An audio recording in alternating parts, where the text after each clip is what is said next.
There was nothing Max loved more than running. With the wind in his fur and the warm sun overhead, he dashed across the park, chasing his favorite red ball. Life was simple, full of joy, but sometimes adventure calls in unexpected ways. The ball bounced once, twice, and then rolled away, far beyond where Max had ever been before. Without a second thought, Max bolted after it, his paws kicking up the soft grass. Faster, faster, until the familiar trees of the park faded behind him. The ball finally stopped, resting on the edge of a strange new world. The city. Max skidded to a halt, staring at the unfamiliar pavement beneath his paws. With a hesitant step, he left the park behind, stepping onto the hard concrete of the sidewalk. Around him, the world felt bigger, louder, different. For the first time, Max looked up, and up, and up. Towers of glass and steel stretched toward the sky, glowing with bright lights.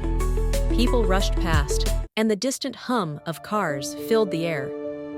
Max found himself at a busy street corner where feet moved too fast and voices blended into a blur. He was no longer in the quiet park. He was somewhere new, somewhere unknown. He turned and caught his reflection in a glass window. Was that really him? Small, alone, lost? As if the city itself knew how he felt, a soft drizzle began to fall.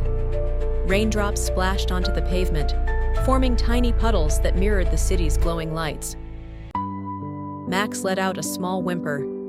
People rushed past, their umbrellas shielding them from the rain, never noticing the tiny lost puppy among them. A taxi sped by, its headlights cutting through the rain. Max flinched, taking a step back. He didn't belong here. He wanted to go home. He didn't know which way to turn. The city was a maze, and he was just a small, scared puppy in the middle of it all. Desperate for shelter, Max slipped into a narrow alleyway. The walls loomed high above him, covered in old bricks and faded graffiti. He wasn't alone. From the shadows, two golden eyes glowed, watching, waiting. A large tabby cat stepped into the dim light. His fur was streaked with silver, his movements slow and deliberate. This was no ordinary cat. He had seen many things, heard many stories. Max stared up at the cat. The cat stared down at Max. No words were spoken, but something passed between them. An understanding. With a slow flick of his tail, the cat made his judgment. A lost one. A traveler in need of direction.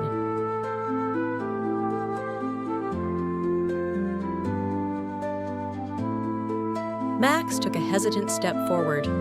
Was this cat a friend? Could he help?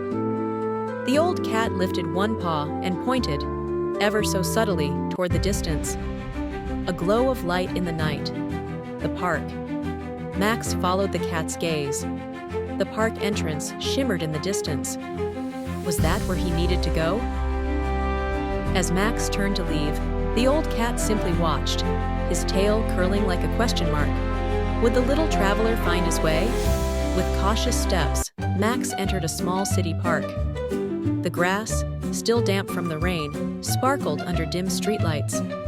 A cool breeze rustled through the leaves, whispering secrets of the night. The world around him had changed once again. Gone were the roaring cars and towering buildings.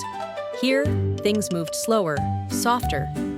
But Max was not alone. From the shadows of the tallest tree, a tiny creature stirred. A blur of reddish-brown fur, a flick of a bushy tail, and two bright, mischievous eyes locked onto Max. Before Max could react, the creature was gone, darting from branch to branch, moving so fast that it seemed to defy gravity. Max tilted his head, ears perked. Who was this? Curiosity sparked in Max's eyes. He lunged playfully, his front paws lifting off the ground. But the little creature was too quick, always a step ahead, always just out of reach. Perched safely on a low-hanging branch, the squirrel chattered excitedly. It was as if he was laughing at the silly puppy below. Max let out a small bark in protest. Without warning, a small acorn tumbled from the tree, plop, landing right between Max's ears. He blinked in surprise, while the squirrel twitched its whiskers in amusement. The acorn rolled down the grass, stopping at something metallic. A gleam of silver caught Max's eye, a badge, half hidden beneath the leaves. Max lowered his nose, sniffing cautiously. This was no ordinary object. It smelled of people, of order, of home. His tail gave a hesitant wag. Could this be a clue? The squirrel, still perched above, flicked its tiny paw toward the glowing city streets. Max followed his gaze.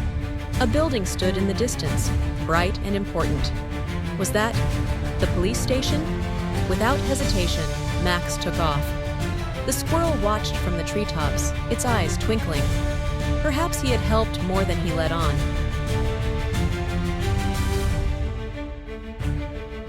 The city loomed once more, but this time, Max wasn't afraid. His paws carried him toward a place of structure, a place of safety, the police station. The building was tall, lined with stone and glass, its blue neon sign glowing above the entrance. It was different from anything Max had ever known. He hesitated, unsure, but someone was watching. Near the entrance, standing tall and alert, was a dog unlike any Max had ever seen. Strong, poised, and wearing a navy blue vest, a guardian of the streets. Max lowered his head, taking small steps forward. The big dog did not move, did not speak, but his deep brown eyes studied Max with calm curiosity. Then something changed. The large dog sniffed the air, his ears twitching slightly. Recognition flickered in his gaze. He knew this scent. He knew this pup. With a gentle nudge of his nose, the police dog guided Max toward the bright doors of the station. No words were needed, just trust. The doors slid open, revealing a space filled with quiet authority. Desks, uniforms, people moving with purpose, and among them, a familiar voice. Heads turned as the little golden puppy padded in. Some officers smiled, recognizing the lost traveler from earlier reports, but one voice, filled with emotion, rose above the rest. A woman gasped, her hands covering her mouth. Her eyes widened with disbelief, then relief.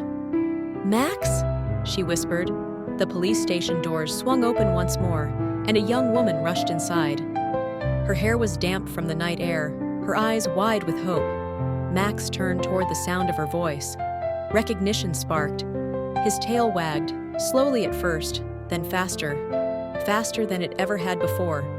With a happy yelp, he bounded forward, paws skidding on the floor, ears flopping wildly. His person, his home, was here. She knelt just in time, and Max leapt into her arms. The world around them faded. The officers, the station, the city. All that mattered was this moment. Max nuzzled into her chest, letting out a deep, contented sigh. Her arms wrapped tightly around him, warm and safe.